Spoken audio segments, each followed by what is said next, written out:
Friends. तो स्वागत है आपका नियति की आवाज चैनल में। तो आज की कहानी का टॉपिक है जवाब। आज रामकिशन जी सुबह उठे तो देखा बेटा बहू अपने बच्चों संग कहीं जाने को तैयार खड़े थे। रामकिशन जी के बाहर आते ही उनका बेटा बोला, पिताजी हम लोग 2 दिन के लिए बाहर जा रहे हैं, कल रात तक घर लौटेंगे, इसलिए आपकी बहू ने आपका कल तक का खाना बना कर रख दिया है, आप गर्म करके खा लेना और घर का ख्याल रखना। तभी रामकिशन जी ने कहा, बेटा तुम लोग मुझे हमेशा छोड़कर चले जाते हो, एक दिन के लिए तो मैं जैसे तैसे गुजारा कर लेता हूँ, लेकिन 2 दिन काटने तो मेरे लिए बहुत मुश्किल हो जाएंगे। यहाँ ना तो अकेले मेरा दिल लगता है और ना ही मैं बासी खाना खा पाता हूँ।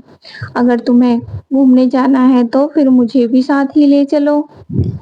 तभी व्यंग भरे शब्दों में उनकी बहू बोली, अरे पिताजी आपसे तो चला भी नहीं जाता, फिर भी आपको घूमने का शौक चढ़ा है, और रही बात खाने की तो इतना तो एडजस्ट आपको करना ही पड़ेगा, आखिर हमारा भी अपनी लाइफ है। तभी उनका बेटा अमित बोला, हाँ पिताजी हम लोग आपके साथ परेशान होना नहीं चाहते, और वैसे भी घर की देखभाल करने के लिए भी तो कोई चाहिए, इसलिए आप यहाँ घर पर ही रहो, हम बाहर से गेट को ताला लगा कर जा रहे हैं। इतना कहते हुए उनके बेटे और बहू अपने बच्चों के साथ घर से बाहर निकल गए। रामकिशन जी खिड़की के पास जाकर कार में जाते हुए अपने बच्चों को देखने लगे और थोड़ी देर खिड़की से बाहर यूं ही ताकते रहे। फिर उदास मन से रसोई घर में गए और खाना खोलकर देखा तो कैसरोल में रोटियों का ढेर था और सब्जी के नाम पर डोंगे में पतली सी दाल रखी थी। देखते ही मन सोचने लगे कि क्या यही खाना खाकर मैं 2 दिनों तक गुजारा करूंगा। लेकिन फिर जैसे तैसे मन मार कर खाना खाया और कमरे में आकर बैठ गए। तभी अचानक उनकी नजर अपनी पत्नी की तस्वीर की ओर गई तो आंखों में आंसू उमड़ आए।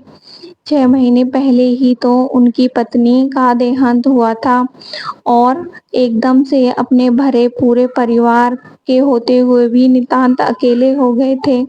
तब से लेकर आज तक हर सप्ताह बासी खाना ही उनके नसीब में लिख दिया गया था। दिन भर अकेले बैठे बैठे उनका दिल नहीं लगता था, लेकिन बात करने वाला भी कोई नहीं था।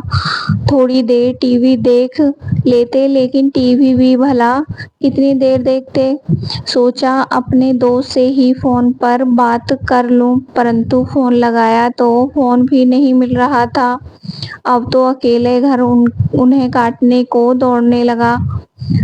थोड़ी देर छत पर जाकर टहल आता हूँ, यह सोचकर वे सीढ़ियाँ चढ़ने लगे, लेकिन देखा कि छत के दरवाजे पर भी ताला लगा था।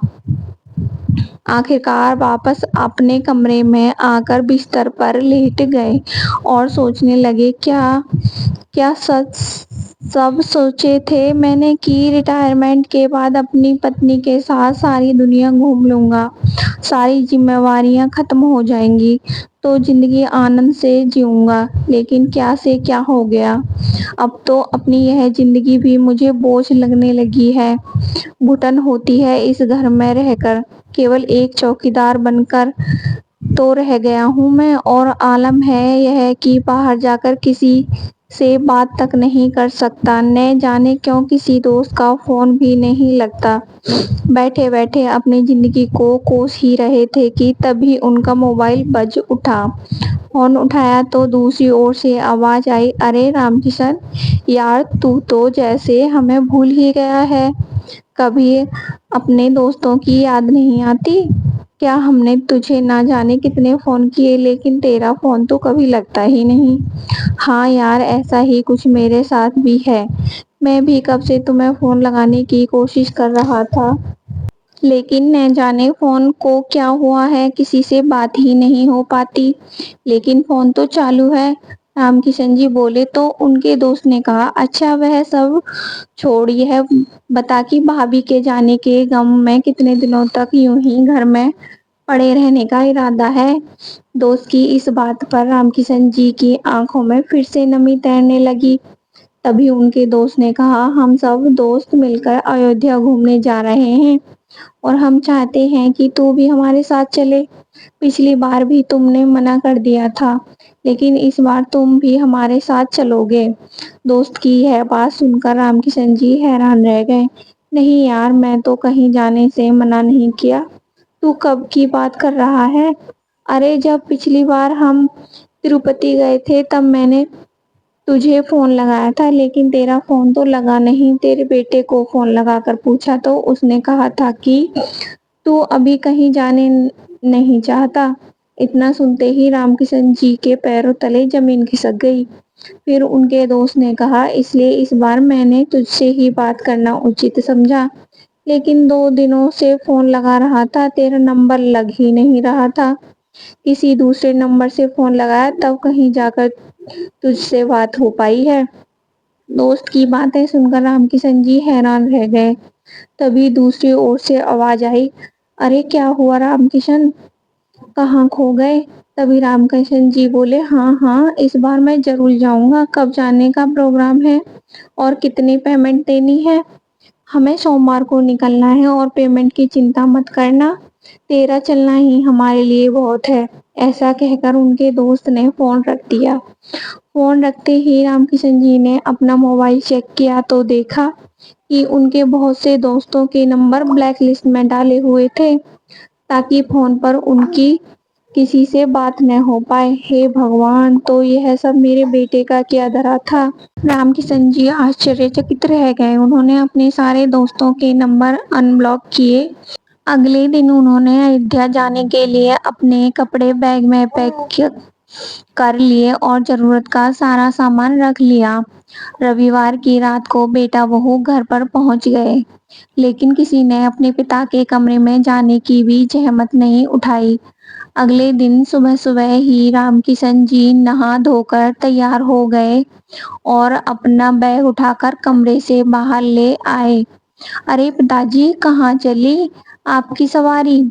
उनकी बहू ने पूछा तो बेटा भी उसी समय बोला, हाँ पिताजी, ये बैग लेकर आप कहाँ जा रहे हो?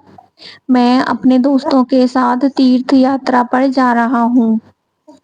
इतना सुनते ही उनकी बहू बोली, आप हमसे बिना पूछे अपना जाने का प्रोग्राम कैसे बना सकते हैं? पूछना तो दूर, आपने तो बताना भी जरूरी नहीं समझा। आप जानते हैं कि इस हफ्ते बच्चों की परीक्षा शुरू हो रही हैं और मेरे चाचा जी के बेटे की शादी भी है। हम दोनों को तो मेरे मायके जाना है। आप चले जाएंगे तो बच्चों और घर की रखवाली कौन करेगा? सोचिए तो सही।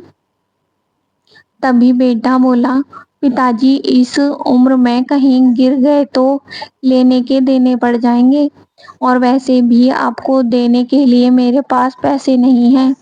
चुपचाप अपना बैग वापस रखिए और अपने कमरे में बैठ जाइए। शाबाश बेटा, क्या ऑर्डर चलाते हो अपने पिता पर।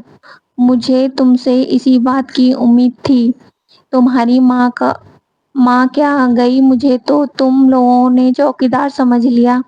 2 वक्त के खाने के बदले में तुमने तो मुझे मेरी आज़ादी ही छीन ली। मेरे दोस्तों के नंबर भी तुमने ब्लैक लिस्ट में डाल दिए। इतना सुनते ही उनका बेटा बोला, वह पिताजी, मैं तो बस यही चाहता था कि आपको कोई बार बार फोन करके कोई परेशानी ना करे। अच्छा, अगर इतनी ही चिंता थी मेरी तो इतना ख्याल तुम्हें क्यों ना आया कि 2 दिन बासी खाना खाकर कैसे गुजारा करूंगा। घर में अकेले पड़े हुए तो मेरा भी दम घुटता है। यह तो तुमने कभी नहीं सोचा। घर की चौकीदारी कैसे करनी है वह अब तुम देखो। मैं तो 1 सप्ताह के बाद ही लौटूंगा। रही बात खर्च की, तो सारा खर्च मैं अपने खुद के कमाए पैसों से करूंगा। अब मैं अपनी जिंदगी अपने हिसाब से जीऊंगा। मुझे किसी से कुछ पूछने या बताने की जरूरत नहीं है। इतना कहकर रामकिशन जी घर से बाहर निकल गए।